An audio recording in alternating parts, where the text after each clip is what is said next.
have created one array. So I want to convert this array into string. So there is one method called join. By using the join method, we can convert string. Let's see how.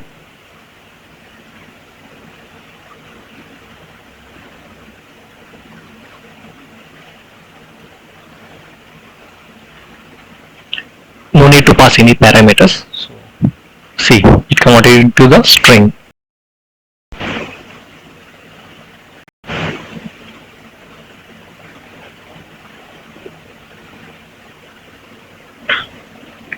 I want to retrieve the data from the array. So how many methods are there to retrieve data from the array? Yeah, by using the for loop.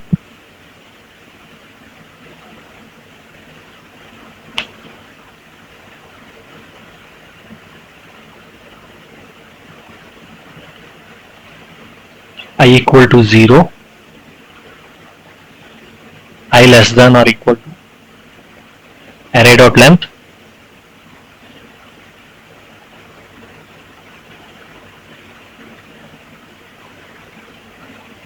I plus plus. That means here we are incrementing.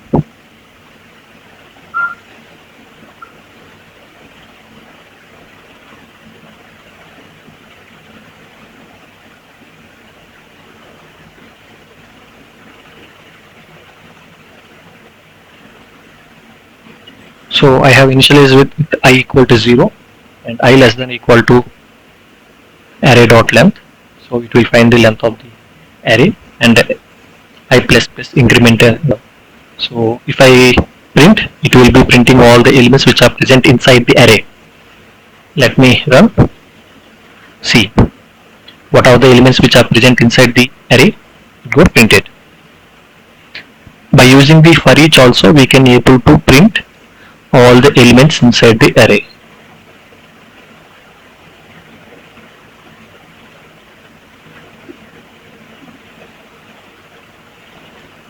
So I am saying that for each is a method. So can I call like this? Let's see what it will return. It is saying that undefined is not a function. That means then what kind of data we need to pass? See, I have written the for each function. So I am calling the for each.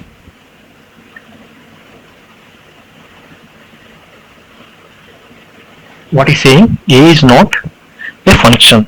Okay. Suppose if I pass 10, that means A is expecting some value. So I will be passing number. Let me run. Still A is not a function.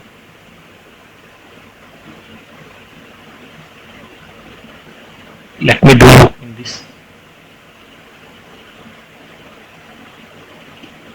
Okay, A is not a function.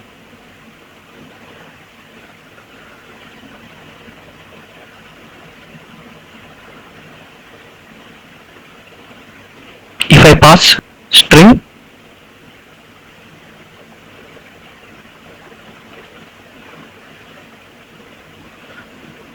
still A is not a function. So what my A is expecting then? So based on the usage, you need to decide how I am using inside the block. A as a function call. You need to pass function as an argument or not. Because if you pass string, not accepting. If you pass number, it is not accepting. So finally we need to pass a function as an argument. Let's see.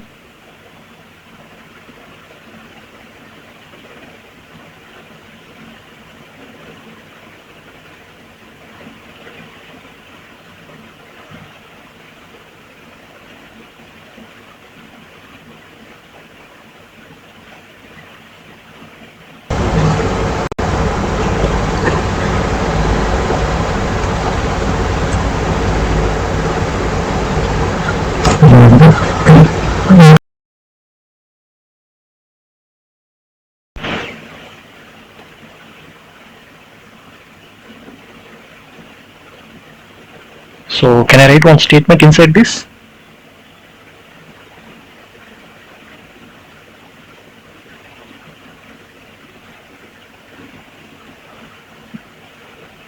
Now if I call, see how many times it called? 9 times. That means this is the callback function inside the for each method. This how many elements are there total? 9 elements. So my for each method called this function 9 times. This is the anonymous function. So my for each method is calling the anonymous function 9 times.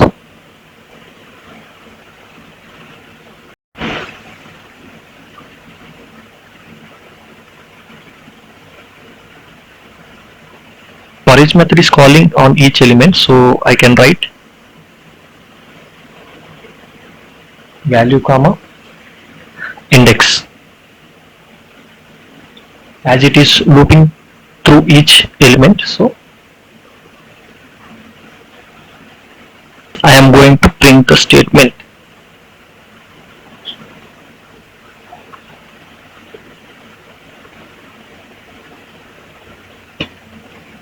See, each and every element inside the array got printed. So in this way we can use the for each method, and I will be showing by using the arrow function also.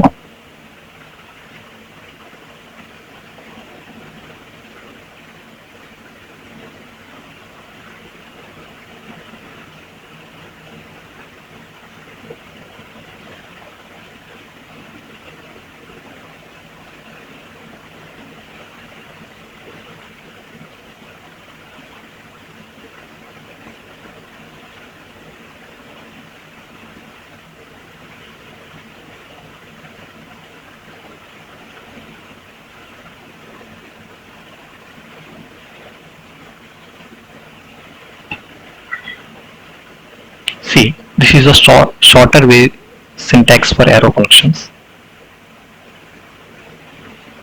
So by using the arrow functions, there is no need to write any function keyword. So we'll be using all the arrow functions only from now onwards, because in the React, almost 99% we are using the arrow functions in the React.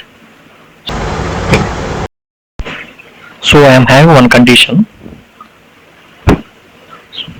that is each and every element present inside the array must be greater than 10. I need to check the condition. So how to check this condition? There is one method called every. So by using the every method,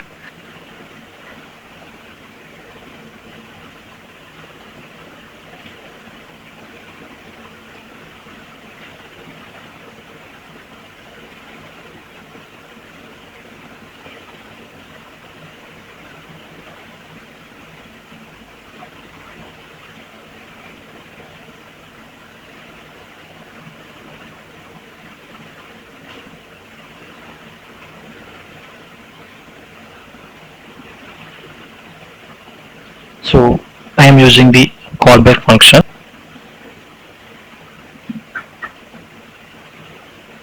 So it returned true.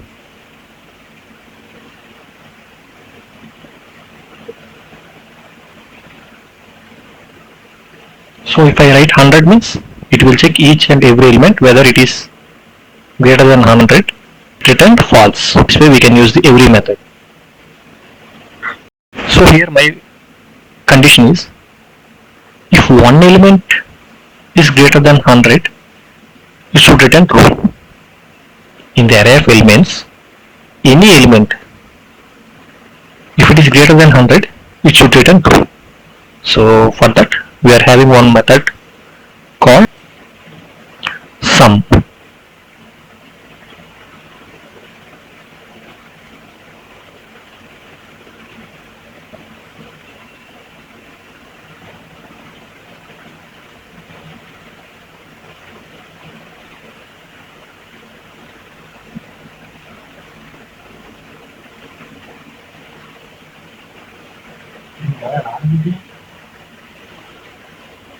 So there is no elements greater than 100.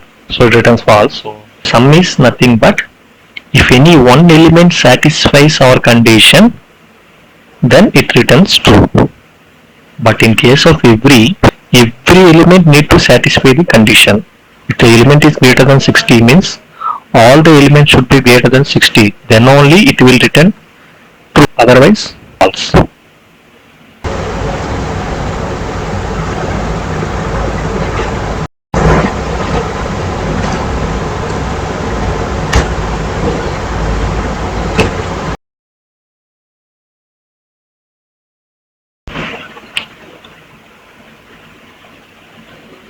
So I need to find the elements which are greater than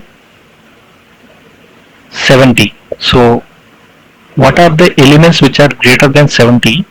I need to print. So how can we able to find those elements? Means we are having one method called for the filter method.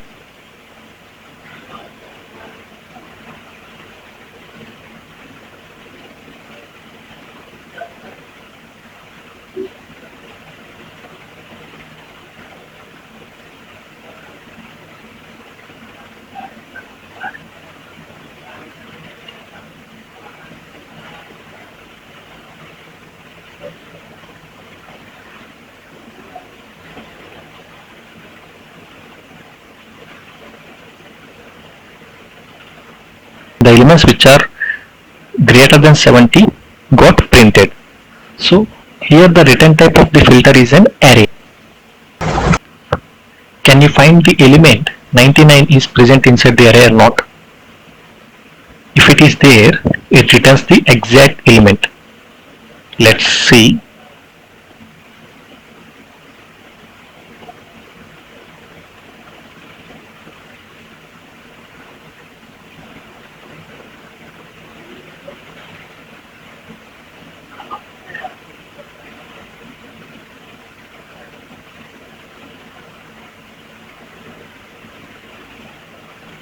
So the returned value is 99.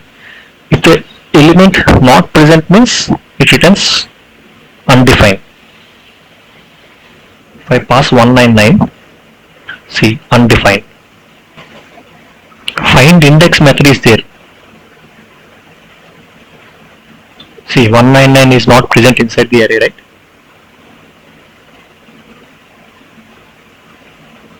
So it returned -1.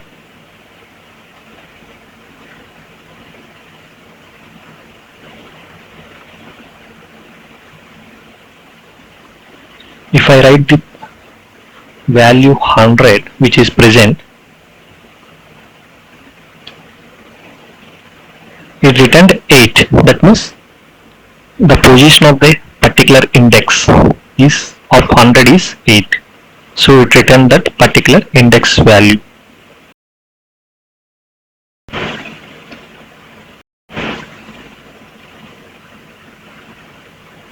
So I want to add +5 to each elements inside that array. So how can we do that?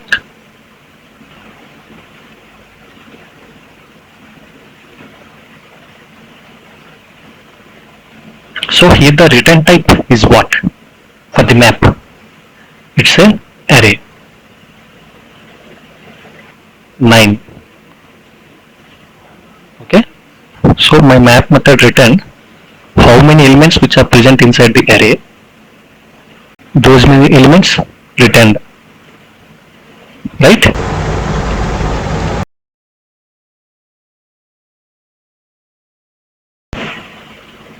Suppose if I am returning 1, see 1 is returning 9 times. If I write value, so the elements which are present inside the array got printed, but this is not our output, right? We need to add 5 to each element. So in that case,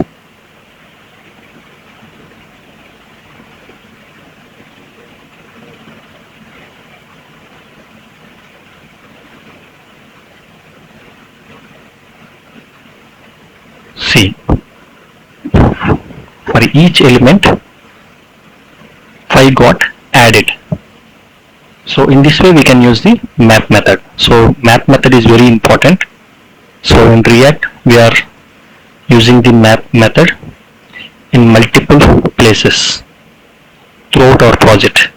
So the conclusion is, if you want to perform the action on each and every element, then you can go for map method. Server side to client side, the data will be coming in different formats like string format or object format or array format or in array of object format. Other than that, you will not get the data.